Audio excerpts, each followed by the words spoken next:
शेगाव निवासी समर्थ सद्गुरू श्री गजानन महाराज की जय। आजच्या भागामध्ये गजानन महाराजांच्या सर्वात आवडते पदार्थ कसे बनवायचे ते आपण बघणार आहोत।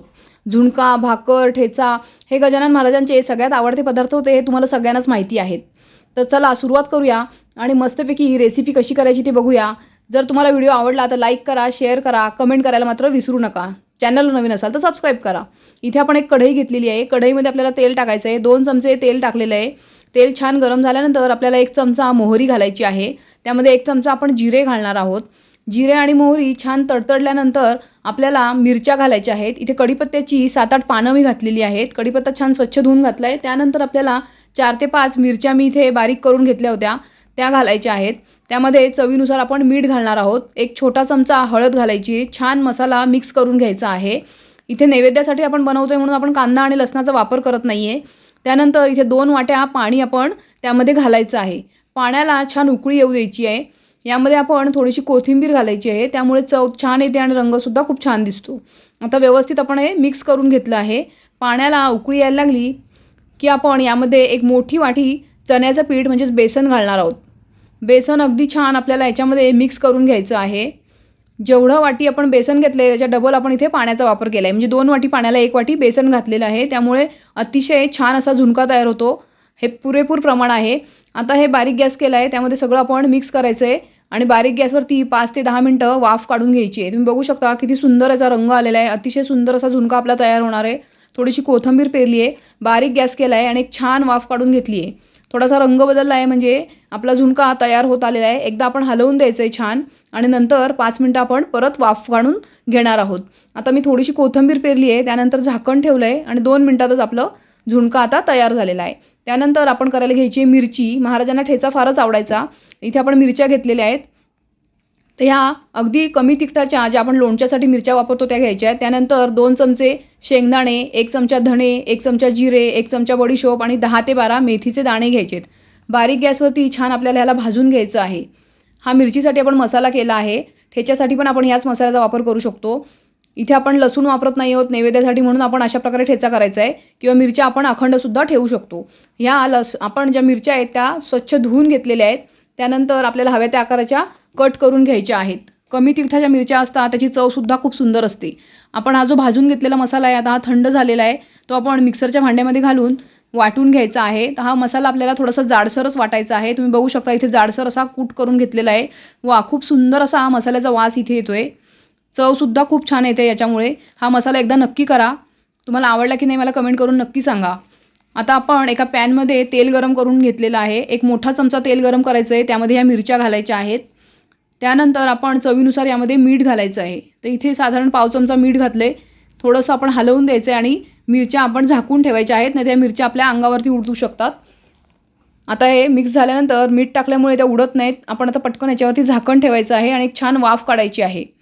फ्रेंड्स, जर चॅनलवर नवीन असाल तर चॅनलला सबस्क्राईब करा। रेसिपी आवडली तर लाईक करा, शेअर करा आणि कमेंट करायला मात्र विसरू नका।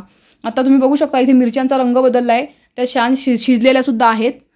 आता आपण जो मसाला तयार करून घेतलेला आहे तो आपल्याला मसाला यामध्ये घालायचा आहे। त्याआधी आपण लिंबाचा रस घालणार आहोत। लिंबाच्या रसामुळे याची चव खूपच छान लागत असते। आता तुम्ही बघू शकता इथे छान आपण जाडसर वाटलेला जो मसाला आहे आपण याच्यामध्ये मिक्स करायचा आहे। तर साधारण 2 चमचे मसाला मी याच्यात मिक्स करते आहे आणि गॅस आता आपण बंद केलेला आहे। आता हे छान मिक्स करून घ्यायचं आहे आणि आपण एका भांड्यामध्ये काढून घेणार आहोत। अशा प्रकारे चटपटीत अशा छान मिरच्या तयार झालेल्या आहेत। आपण या जर मिरच्या थोड्याशा ठेचून घेतल्या आणि वरून हा मसाला घातला तरीसुद्धा सुंदर असा ठेचा तयार होतो। आता या मिरच्या आपण काढून घ्यायच्या आहेत। खूप सुंदर चवदार मिरची झाली आहे। तुम्हाला आवडली असेल तर लाईक करा। आता आपण इथे भाकरी करायची तयारी केलेली आहे। भाकरीसाठी आपण ज्वारीचं पीठ घेतोय। ज्वारी छान बारीक दळून आणायची। बारीक दळलेलं पीठ असेल तर भाकरी खूप मऊसूत आणि सुंदर होते। त्यामध्ये चवीनुसार चिमूटभर मीठ घातलेलं आहे। इथे मी कोमट पाण्याचा वापर केला आहे। कोमट पाण्यामुळे भाकरी छान फुलायला मदत होते, पीठ खूप सुंदर भिजतं। तर आता इथे आपण थोडं थोडं पाणी टाकून भाकरीचं पीठ भिजवून घेतोय। अतिशय छानसर असा गोळा करून घ्यायचा आहे। जर तुम्ही व्हिडिओ कुठून बघताय मला नक्की कळवा। तुम्हाला रेसिपी आवडली की नाही तेही सांगा।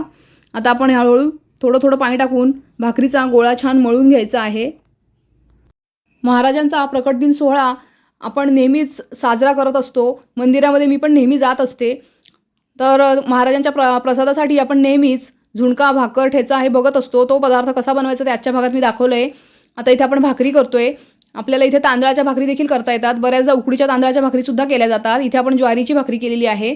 आता आपण ही भाकरी अशा प्रकारे थापून घ्यायची आहे आणि गरम छान तवा झाल्यानंतर आपल्याला तव्यावर भाकरी टाकायची आहे. मस्त टम्म अशी फुगणारी आपली ही ज्वारीची भाकरी तयार होते. तुम्ही बघू शकता भाकरी छान तापून तयार आहे आपली. आता आपण तवा छान तापलेला आहे आपल्याला, त्याच्यावरती आपण ही भाकरी घालणार आहोत. आता गरम तव्यावरती आपण भाकरी टाकतोय. भाकरी छान आपली भाजून होते तोपर्यंत तुम्ही पटकन गणगणगणात बोतेचे एक कमेंट करा. आता हे बघा तुम्ही आता अशा प्रकारे आपण भाकरीला छान पाणी लावून घेतलेलं आहे आणि भाकरी छान भाजून घेणार आहोत. महाराजांना ज्वारीची भाकरी खूपच आवडायची. ज्वारीची भाकरी खाण्याचे अनेक फायदे आहेत. महाराजांना कानोलेसुद्धा खूप आवडायचे. अजून कोणता पदार्थ महाराजांना आवडायचा तुम्हाला जर माहीत असेल तर कमेंटमध्ये नक्की कळवा. आता आपली ही भाकरी छान तयार होत आहे. आपण इथे नैवेद्याची एका बाजूला तयारीसुद्धा करणार आहोत. एका ताटामध्ये आपण नैवेद्याचे सगळे पदार्थ छान मांडून घ्यायचे आहेत आणि महाराजांना नैवेद्य दाखवायचा आहे. महाराजांना मसाले भातसुद्धा खूप आवडायचा. याचेसुद्धा मी व्हिडिओ माझ्या चॅनलवर अपलोड केलेले आहेत. एकदा तुम्ही नक्की बघा. चॅनलवर नवीन असाल तर सबस्क्राईब करा. रेसिपी आवडत असेल तर लाईक, शेअर आणि कमेंट करा. आता आपली भाकरी तुम्ही बघू शकता किती सुंदर अशी टम्म भाकरी फुगलेली आहे. खूप सुंदर मऊसूत अशी भाकरी तयार झालेली आहे. एकदा प्रकट दिनाच्या दिवशी नक्की अशा प्रकारे नैवेद्याचं पदार्थ सगळे करून बघा.